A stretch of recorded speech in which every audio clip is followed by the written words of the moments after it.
Hola chicos, en esta oportunidad voy a hablar acerca de la fisiopatología del asma. Bueno, sin nada más que decir, vamos a comenzar. Bueno, primero ya vamos a definir el asma, la cual se refiere a un trastorno inflamatorio de las vías respiratorias. Como ya sabemos, lo que va a pasar acá es que se va a generar una broncoconstricción. Esta broncoconstricción va a ser excesiva, lo cual va a disminuir el diámetro de las vías respiratorias. Entonces, con ello, pues va a provocar la clínica que vamos a explicar más adelante. Con respecto a los factores de riesgo individuales, tenemos a los pacientes, por ejemplo, se manifiesta más en aquellos afroamericanos que a diferencia de los caucásicos. Además, con respecto al sexo, podemos decir también que aquellos pacientes que van a padecer, tienen mayor incidencia de padecer de asma son los hombres y bueno, después las mujeres, cuando ya pasen por la menopausia, en la etapa posmenopáusica, se dice que la proporción se puede llegar a igualar. El asma, con respecto a la edad, se dice que se puede desarrollar a cualquier edad. Sin embargo, es conocido que este tipo de enfermedad es más frecuente en niños. Y también algo particular es que en este tipo de población el asma va a ser algo más leve comparado el asma que se va a originar en la adultez. En la adultez se va a tener una mayor incidencia de crisis asmáticas y también un mayor riesgo de morbimortalidad. Entre los factores de riesgo que podemos considerar para el asma existen aquí varios factores. Por lo general, estos factores, como ya conocemos, no hacen ningún daño, por ejemplo, a las personas normales, ¿no? Que están sanas.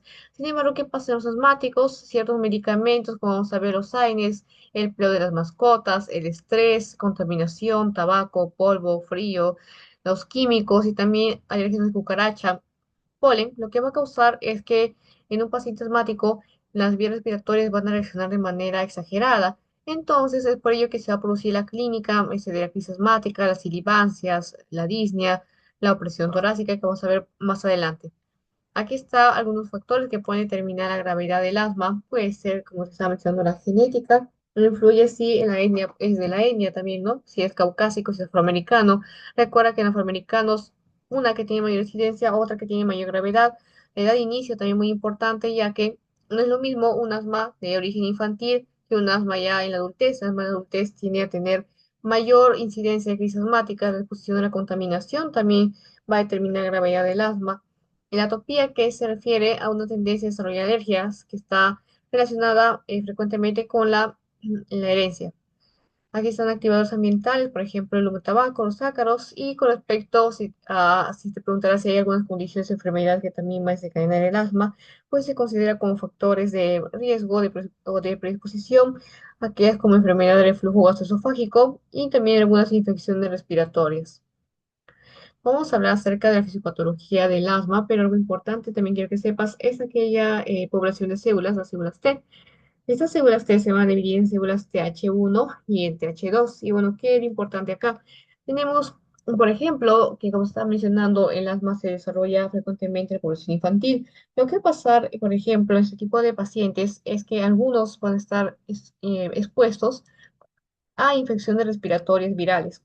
Se dice que cuando el niño, por ejemplo, a muy temprana edad se encuentra expuesto o se enferma frecuentemente de infecciones respiratorias pero virales, va a estar más predispuesto que en un futuro, en su niñez, pues tienda también esa posibilidad de reaccionar de una manera hipersensible a los alérgenos y de esta manera desarrolle asma. También tenemos que histológicamente podemos encontrar que en el asma hay un infiltrado, como está mencionando, de células inflamatorias, principalmente los eosinófilos. Aparte que va a haber un crecimiento de glándulas secretoras de moco, va a haber una metaplasia escamosa, puede haber también una disminución de diámetros de los lúmenes bronquiales, como te había mencionado, por tapones mucosos o hasta por fibrosis. Y ya como último podemos ver que en casos severos puede haber una bronquiolitis obliterante, que no es tan común. Como te había mencionado con respecto a la etiopatogenia, el común denominador subyacente del asma es la hipersensibilidad exagerada. Una hipersensibilidad exagerada a diversos estímulos, como te mencioné, como el tabaco, la contaminación, algunos medicamentos, el estrés. Entonces, lo que va a pasar acá es que esta hipersensibilidad va a hacer que mis vías respiratorias sigan a inflamar. En consecuencia, pues se van a migrar muchas células inflamatorias, como ustedes saben, de inflamación, migran ese tipo de células y lo que va a causar es un daño al epitelio bronquial. Hay dos tipos de subconjuntos de las células T, tenemos acá TH1 y TH2. Ambas se van a desarrollar de un mismo linfocito precursor, que es el linfocito tipo TCD4. Tenemos acá las TH1, las cuales van a responder a microbios y lo que van a hacer es estimular la diferenciación de células B plasmáticas, o sea, las células B en células plasmáticas. Como tú ya sabes, cuando la célula B se va a convertir en célula plasmática, esta va a ser capaz de producir inmunoglobulinas. ¿Qué tipo de inmunoglobulinas? La M y la G. Cuando haya célula TH2, lo que va a hacer es también estimular o bueno, responder también a algunos agentes. En este caso ya no va a ser a microbios, sino alérgenos y helmintos. Y también va a hacer que las células B se lleguen a diferenciar a células plasmáticas. Y como tú sabes, una vez convertida en célula plasmática, esa célula va a estar lista para producir anticuerpos, pero acá, o inmunoglobulinas, pero acá no va a ser inmunoglobulina tipo M o G, sino va a ser la E. Entonces, acá está la patogenia importante porque, si bien, como recordabas, te lo expliqué, que el asma se caracteriza por una hipersensibilidad a la respuesta tipo a diversos estímulos, la cual se va a secretar principalmente la inmunoglobulina tipo E. Entonces, se dice que en personas asmáticas lo que va a pasar es que hay cierto sesgo en el momento de diferenciarse las células T. Dice que esas células T, en vez de diferenciarse de casi igual en proporción de H1 y H2, lo que va a pasar es que va a haber un sesgo predominante hacia las células tipo TH2. Aunque, bueno, esta base molecular no está tan clara, pero sí es la teoría más probable que lo que va a pasar. Y bueno, otra teoría más que surge de acá sería la teoría de higiene, en la cual se dice que aquellos niños que han estado expuestos a mayores, por ejemplo, contaminantes, aquellos microbios, agentes patógenos, obviamente que no sean de tipo virales respiratorios, tienen mayor diferenciación de ese tipo de TH1, es decir, niños expuestos, por ejemplo, a muy temprana edad a microbios, obviamente, ¿qué va a pasar? Que van a diferenciar más fácilmente las células T a TH1. Por lo tanto, sí sé que estos niños no están tan propensos a sufrir asma en un futuro, a diferencia de que niños, por ejemplo, que han sido bien cuidados, ¿no? O no se han infectado casi con ningún microbio, lo que va a pasar es que puede haber o aumenta la posibilidad de que se diferencia las células tipo T en TH2. Es algo casi contradictorio, pero hasta así se dice ese tipo de teoría. Pero algo importante que sí quiero que sepas es que las infecciones, por ejemplo, virales respiratorias, no es que, por ejemplo, si se llegue a enfermar es el niño de ese tipo de infecciones virales, vaya a tener menos posibilidad de asma, todo lo contrario. Si en ese caso, si el niño, por ejemplo, se enferma de virus para respiratorio sincitial, que es un virus respiratorio, ¿no? Lo que va a pasar es que más bien va a tener una mayor posibilidad de padecer asma en un futuro. Bien, no solamente ese tipo de células va a hacer efecto en el caso del el rol del asma, sino que también van a participar ciertas citocinas. Las principales son la interleucina 4, la interleucina 5 y el factor de necrosis tumoral alfa. Entonces, tenemos acá esta citocina, la cual es el factor de necrosis tumoral alfa. Este tipo de citocina va a ser una citocina inflamatoria, se va a almacenar y se va a liberar por mastocitos. Y lo que va a hacer es también activar a ciertas células inflamatorias como son eosinófilos y neutrófilos. Y lo que va a causar es que también se pueda remodelar las vías respiratorias, empiezan a proliferar fibroblastos. Recuerda que para que haya una remodelación, algún cambio en vías respiratorias, tienen que proliferarse ese tipo de células que son los fibroblastos, porque lo que van a hacer una vez que se proliferen es que va a haber mayor producción de glucoproteínas. Esas glucoproteínas se van a estar depositando en la matriz extracelular y con ello va a generar una hiperplasia de las células mucosas. Como te estaba mencionando, aquellos pacientes o personas que tienen infecciones respiratorias virales frecuentes a temprana edad, pues tienen una mayor frecuencia o una mayor predisposición de experimentar tanto exacerbaciones de asma como adquirir esa patología. Y nos olvides también acerca de las células que van a participar. Recuerda que la célula, por ejemplo, que va a caracterizarse en este caso por tener una respuesta exagerada, sería la célula de tipo TH2. También existen otro tipo de agentes como son las citocinas, interleucina 4, interleucina tipo 5, la 13.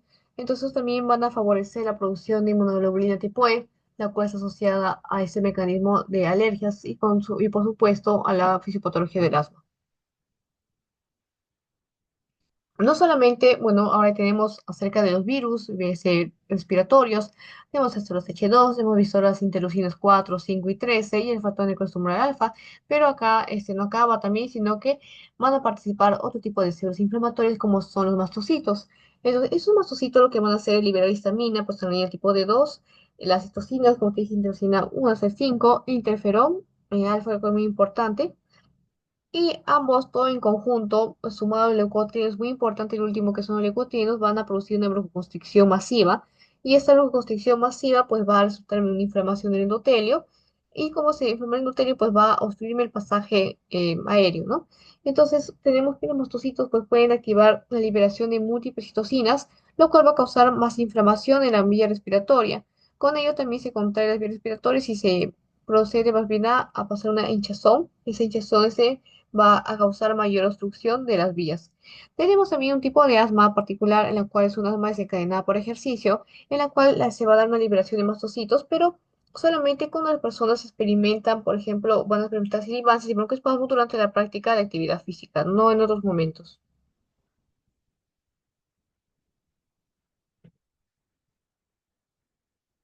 Acá tenemos las células inmunitarias que tienen que estar relacionadas con el asma, como te mencioné, principalmente los eosinófilos tienen que estar presentes en las vías respiratorias de personas con asma. Estos tipos de células van a generar enzimas inflamatorias, aparte van a liberar leucotrienos. Y recuerda que los leucotrienos son potentes broncoconstrictores, lo cual va a empeorar más la clínica del asma. Es por ello que también, no solamente, sin embargo, van a participar este tipo de células que son los eosinófilos, ya que se ha visto que en personas con exacerbaciones del asma tienen una mayor cantidad de neutrófilos. Pero lo que sí algo están en común es que van a liberar leucotrienos. Entonces, estos leucotrienos, al ser broncoconstrictores, van a causar también más secreción mucosa y a menudo llega a obstruir las vías respiratorias. Con respecto a la clínica de patología, encontramos pues, problemas a nivel respiratorio, como son las silivancias, lo podemos ocultar por pacientes con asma. Encontramos dificultad respiratoria, que se denomina también disnea. Hay también opresión torácica, y también, bueno, la tos, este tipo de tos, recordemos, también va a ser una tos seca, si no va a ser una tos, por ejemplo, con expectoración, sería una tos con expectoración más que todo en otros procesos como la neumonía, pero en este caso el alma va a tener una tos seca y a menudo se dice que los síntomas pueden empeorar durante la noche y temprano en la mañana. ¿Esto por qué? Porque en estos intervalos, en estos extremos de los tiempos, se va a dar una caída de cortisol y recuerda que el cortisol va a servir, o sea, más que todo como antiinflamatorio para controlar la respuesta inmunológica. Por lo tanto, si está bajo, pues no va a haber nadie que controle la inflamación y en ese caso se va a desarrollar las células, por ejemplo, inflamatorias, van a participar más, liberar citocinas y no va a haber nadie, por decir así, que lo module, ¿no? Porque entonces va a incrementar más la inflamación. Entonces, por ello que se manifiesta en este periodo del día. Vemos también que si la inflamación tiende a hacerse crónica, esto puede ocasionar un remodelado de las vías respiratorias. En este caso, pues si ocurre un remodelado, las limitaciones del flujo del aire podrían ser casi irreversibles. Lo que sucede mucho en un tipo de asma que vemos más adelante, que sería el asma tipo refractaria o grave. Vamos a hablar acerca de la triada clínica del asma, la cual está por acá. Bueno, ¿qué quiere decir esto? Se refiere a un asma desencadenada por un tipo de medicamentos como son los antiinflamatorios, el AINE, por ejemplo, ácido salicílico. En este caso se va a presentar la triada como una rinosinusitis crónica, aparte va a presentarse pólipos nasales y también con ello ataques de asma en respuesta pues al consumo de este tipo de fármacos, a los AINES. Recordemos, para explicar este mecanismo de por qué sucede esto, aquí a estas prostaglandinas. Tenemos acá a la COX-1 y a la COX-2. Como sabemos, estas son ambas pertenecen a la vía de las ciclooxigenasas. Esta COX-1 va a ser responsable de sintetizar prostaglandinas protectoras, es decir, es fisiológico.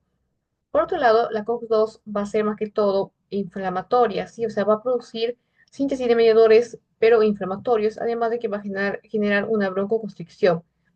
Entonces, en personas que han tomado este tipo de medicamentos, sí, o sea, que van a generar asma por este tipo de medicamentos AINES, lo que va a pasar es que se dice que se va a inhibir la COX-1 y se va a desviar el metabolismo del ácido araquidónico hacia la parte del COX-2. Y como ya te expliqué, el COX-2 está relacionado con la parte inflamatoria y con la broncoconstricción, y es por eso que ahí se generaría pues el problema del asma, ¿no? La broncoconstricción.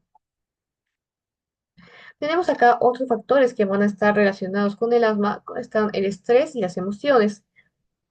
Se piensa también, como te estaba mencionando, en personas asmáticas, estas van a estar hipersensibles, muy predispuestas a reaccionar de manera exagerada a diferentes estímulos, y no solamente con la ambiental, sino que también a nivel interno con la emocional.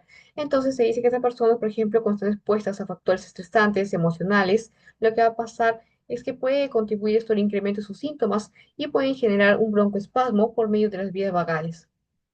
También se vinculó acerca o se estudió las hormonas sexuales con respecto al asma y se ve que aquellas personas, mujeres que han tenido una menarquía temprana, tienen mayor riesgo de desarrollar asma, aunque bueno, eso no es tan importante, pero también algo a mencionar. Recuerda que lo más importante es reconocer aquellos factores importantes del asma, como son los infecciosos, los ambientales, la genética, aquellos, por ejemplo, como la contaminación, el polvo de la cucaracha, el polvo, perdón, de caspa de mascotas, alérgenos de la cucaracha, esos son factores a los cuales la persona asmática va a reaccionar de manera exagerada. También el flujo gastroesofágico también va a reaccionar de esa manera.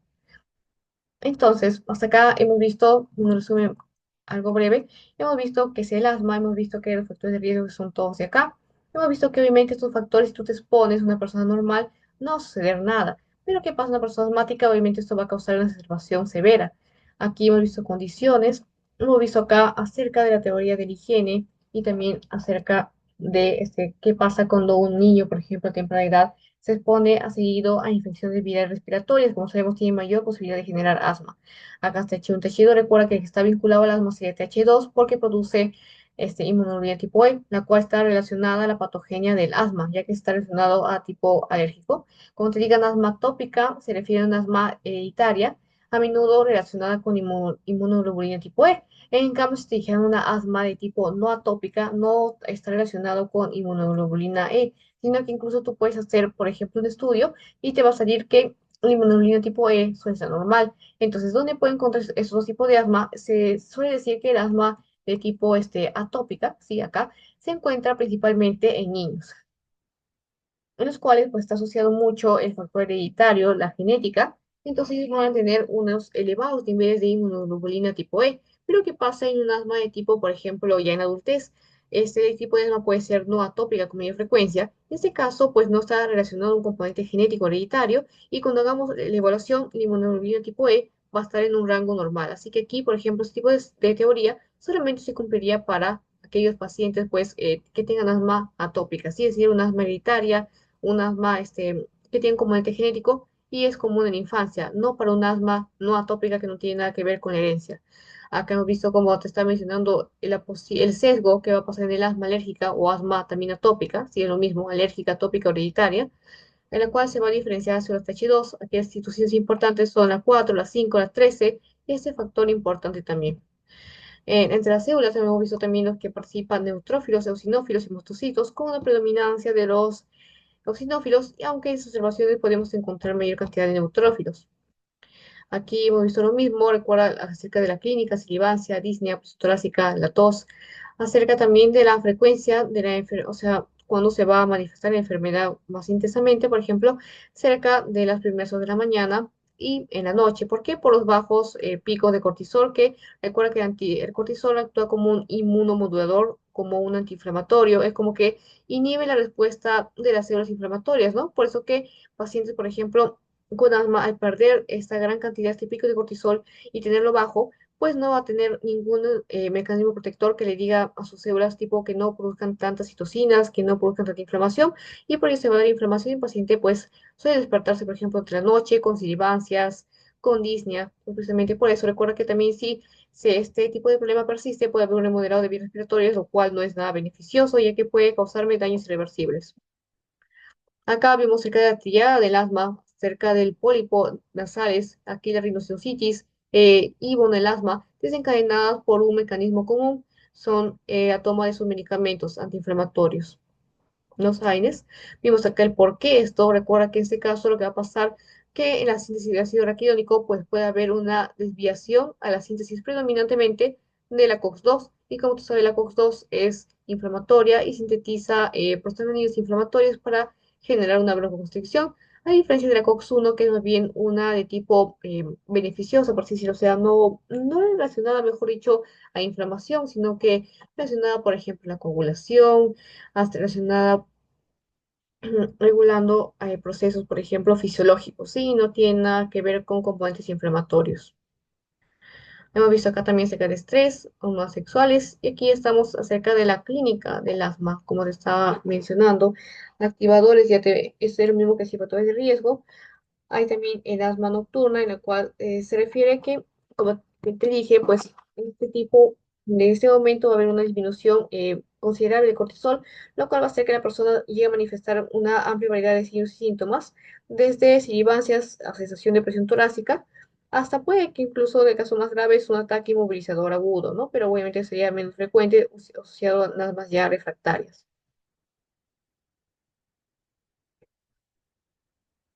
Aquí está la hora en la cual se debe manifestarse, cerca de las 4 a.m., y horas en la cual el cortisol está muy bajo y hay altos niveles de melatonina. Y también recuerda que altos niveles de biosfírica, que es el tipo de células que encontramos en vías respiratorias de pacientes con asma. Tenemos acá la clínica del asma, pero ahora basándonos en los ataques, podemos dividir en ataques leves y ataques más graves. En los ataques leves podemos decir que se encuentra una presión torácica, un ligero incremento de la frecuencia respiratoria, una expiración prolongada, porque, por ejemplo, en personas asmáticas, el problema no va a estar para inspirar el aire, sino para botar el aire o para expirar el aire, lo cual a menudo lleva a que sea una hiperinsuflación de los pulmones y pues eso va a ser el que tengan dificultad, como estaba mencionando, para botar el aire. Y una complicación grave de este tipo de patología que es el asma puede desarrollarse una hipercapnia. ¿Por qué? Porque no, el cuerpo pues no puede botar, la persona no puede botar el aire, es decir, se va a acumular CO2 porque no puede eliminarlo adecuadamente. La tos, te dije que era una tos seca, acompañada de silibancias. En ataques más graves veremos ya algo alarmante como el músculo accesorio. El uso de músculos accesorios se refiere a músculos que nos van a ayudar a la respiración, pero no siempre, sino precisamente en periodos donde obviamente hay una patología y en la cual el diafragma no es suficiente su función para compensar esa falta de respiración. Entonces va a estar participando músculos accesorios, lo cual no es normal. Pueden haber ruidos respiratorios, silibancias fuertes, va a haber fatiga, ansiedad. Y ya como último, en caso del ataque sea grave, ¿no? Siga habiendo problemas, puede desarrollarse una insuficiencia respiratoria, en la cual va a pasar que va a haber un flujo de aire reducido, va a haber ruidos respiratorios inaudibles. Recuerda que no siempre las silibancias pues, nos va a indicar que es algo grave. Mira que acá cuando ya no se siente ninguna silibancia, está todo inaudible, puede ser que ya estemos a un paso de la insuficiencia respiratoria, porque en este caso, pues el flujo de aire está tan marcadamente reducido que los ruidos se van a volver inaudibles y la tos se va a tornar inefectiva a pesar de ser repetitiva y seca. Así que no va a aliviar la disnea, no va a aliviarse nada. Entonces, esto con frecuencia marca el inicio del punto de la insuficiencia respiratoria. Vamos a pasar ahora acerca de, bueno, qué sucede durante un ataque asmático. Un ataque asmático que va a pasar es que las vías respiratorias se van a estrechar por broncoespasmo, va a haber un edema en la mucosa bronquial y a menudo también un taponamiento por mucosidad. Como te había mencionado, el paciente va a tener problemas al momento de expirar, al momento de botar aire y no al inspirar. Por tanto, la respiración se va a ver prolongada, producto de la obstrucción de las vías respiratorias. Y durante un ataque prolongado, pues el aire va a quedar atrapado, como te dije, en vías respiratorias porque no puede botarse. Entonces va a causar una hiperinflación pulmonar. Esta hiperinflación pulmonar va a provocar que se incremente el volumen residual junto con la disminución de la capacidad de reserva inspiratoria. Como resultado, pues nosotros vamos a requerir más energía, imagínate, para vencer la tensión que ya está en los pulmones, y por ello se empieza a utilizar ese tipo de músculos, que son los músculos accesorios, que pues obviamente no es normal utilizarlo, pero van a ser necesarios en este caso para mantener la ventilación e intercambio de gases.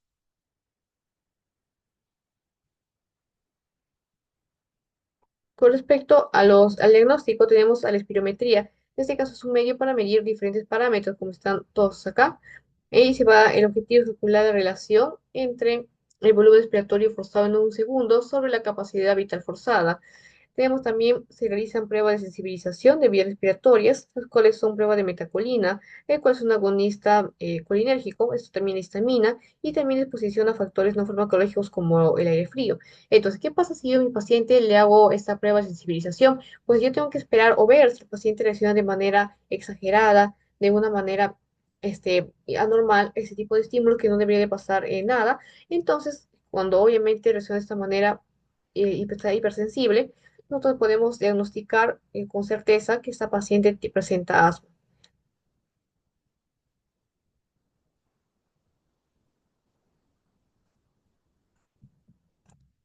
Ahora pasamos al tratamiento del asma.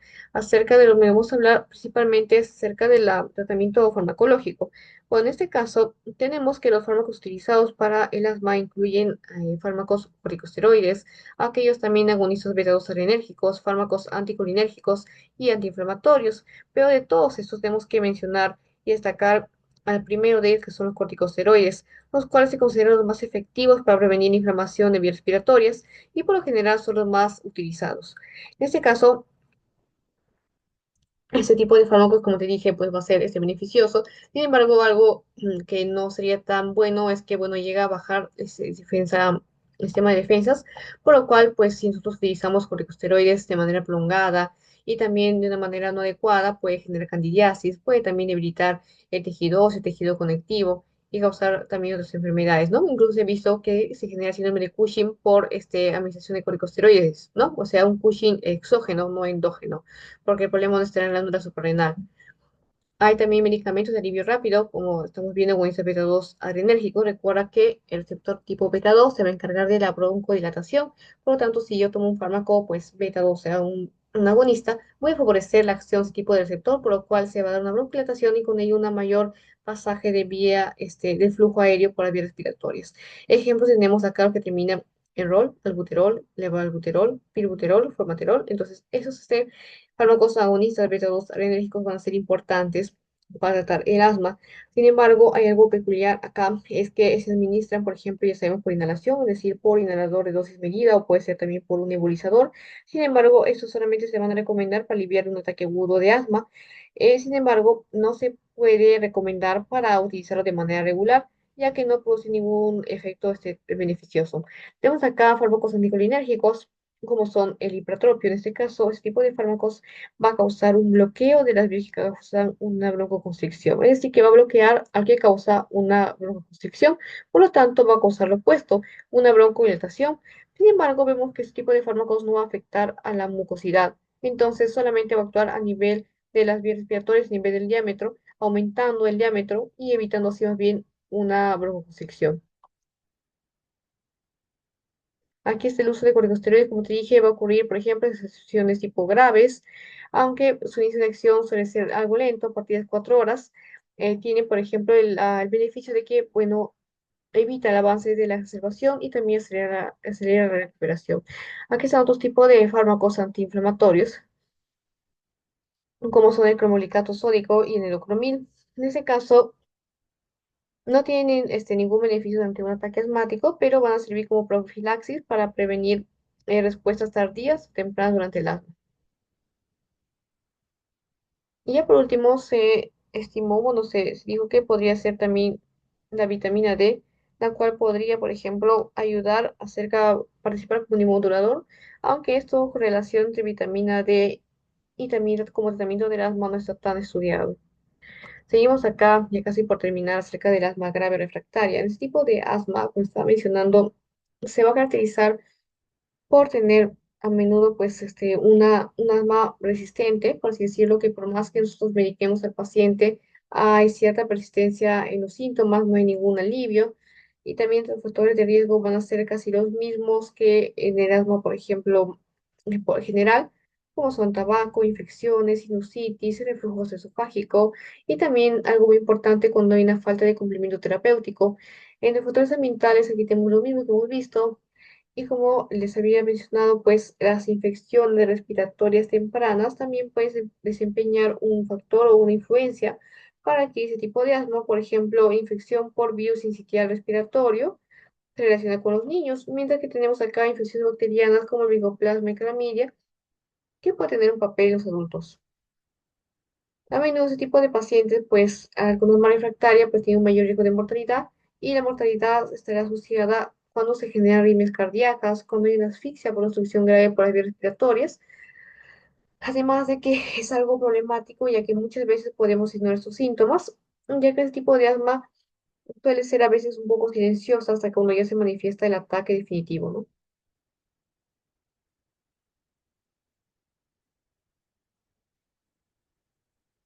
Por ello que se nos preguntan qué tan sintomática es ese tipo de asma, nosotros podemos decir que es muy poco sintomática, menos las personas, vamos a ver que ese tipo no logra notar, por ejemplo, el asma Y, por ejemplo, algunos siguen tomando, cuando notan, por ejemplo, los síntomas, toman fármacos agonistas beta-2 adrenérgicos en dosis incrementadas, lo cual puede ayudar a enmascarar la enfermedad. Obviamente sea peligroso y que puede generar súbitamente una arritmia cardíaca, ¿no? Con respecto al tratamiento del asma grave refractaria, nosotros vamos a considerar aquellos fármacos beta-2 agonistas de acción prolongada, como son el salmeterol y el formoterol.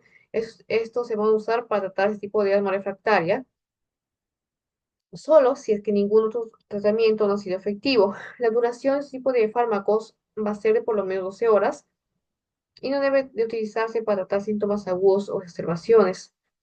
Sin embargo, algo importante considerar que este tipo de fármacos va a tener una advertencia de recuadro negro por su potencial de causar muerte por asma, sobre todo si se utilizan como monoterapia. Entonces, pues, no puede utilizar exclusivamente beta-2 agonistas adrenérgicos y mucho menos de forma continua.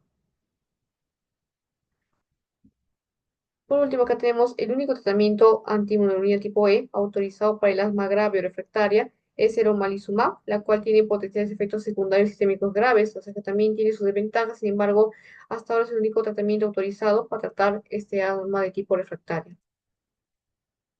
Ya para terminar, pasamos al asma en niños, que casi se comparte con lo mismo que un asma general, como les dije, en la cual pues hay, en este caso, una predominancia, se trata de un asma de tipo atópica, es decir, un asma alérgica. Los niños que desarrollan este tipo de enfermedad a menudo en su infancia, a edades muy tempranas, han sido expuestos a infecciones respiratorias virales de manera frecuente, o bien también no han sido expuestos a infecciones por microbios. Entonces, como no han sido expuestos a infecciones por microbios, no dije biorespiratorios, lo que va a pasar es que no va a haber una diferenciación de sus células T a Th1. Entonces, pues va a predominar más bien la diferenciación de células T a Th2. Es por eso que van a presentar una hipersensibilidad mediada por la inmunoglobulina tipo E. Y aquí está, pues, los factores suelen ser los mismos, caspa de mascotas, alérgenos de los ácaros, de cucarachas, exposición al tabaco, contaminantes. Los síntomas también lo mismo que en general suelen empeorar por la noche, en las primeras horas de la mañana. La manifestación previa dice que muchos niños antes de, pues, diagnosticar con asma suelen presentar lo que parece un resfriado común. Esto incluye la rinorrea, la irritabilidad, una tos no productiva. Es tan importante del asma, ya que ese tipo de enfermedad no se caracteriza por tener un asma con algún esputo, sino es una tos seca. Entonces, sería todo con respecto a la fisiopatología del asma. Es algo corto el tema, ya que es parte de otro tipo de enfermedades. Podemos hablar, por ejemplo, de la bronquitis crónica, acerca de, bueno, la EPOC incluye esto, ¿no? EPOC incluye el asma junto con la bronquitis crónica. Entonces vamos a hablar después de cada patología. El tema es corto, recordemos solamente aquí una definición: es un trastorno inflamatorio y vías respiratorias, la cual va a estar desencadenada por células, por ejemplo, los eosinófilos, ¿sí? Frecuentemente ese tipo de células está asociada a ese tipo de asma. Cuando nosotros, por ejemplo, busquemos en la vía respiratoria las células que están en sus pacientes asmáticos, encontraremos con mayor frecuencia eosinófilos. Aquí están los factores de riesgo: recuerda, medicamentos, ejercicio, polen, cucarachas, aquellos medicamentos como los aires, que traen triada, productos químicos, el frío, el polvo, condiciones.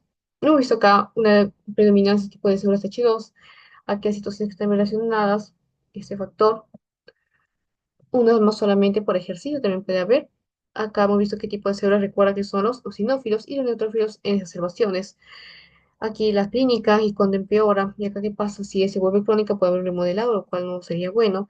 La tríada clínica, rhinosinusitis, pólipos, asma generados por AINES, en la cual va a haber una predominancia o un sesgo hacia la producción de tipo COX-2, la cual es el tipo inflamatorio, no como la COX-1 que es fisiológica. Acá factores emocionales y hormonas sexuales, como hemos visto, asma nocturna, como te dije, a partir de las 4 donde los niveles de cortisol suelen ser más bajos y la persona incluso puede despertarse con una tos por la noche y tener silivancias. Aquí están los ataques.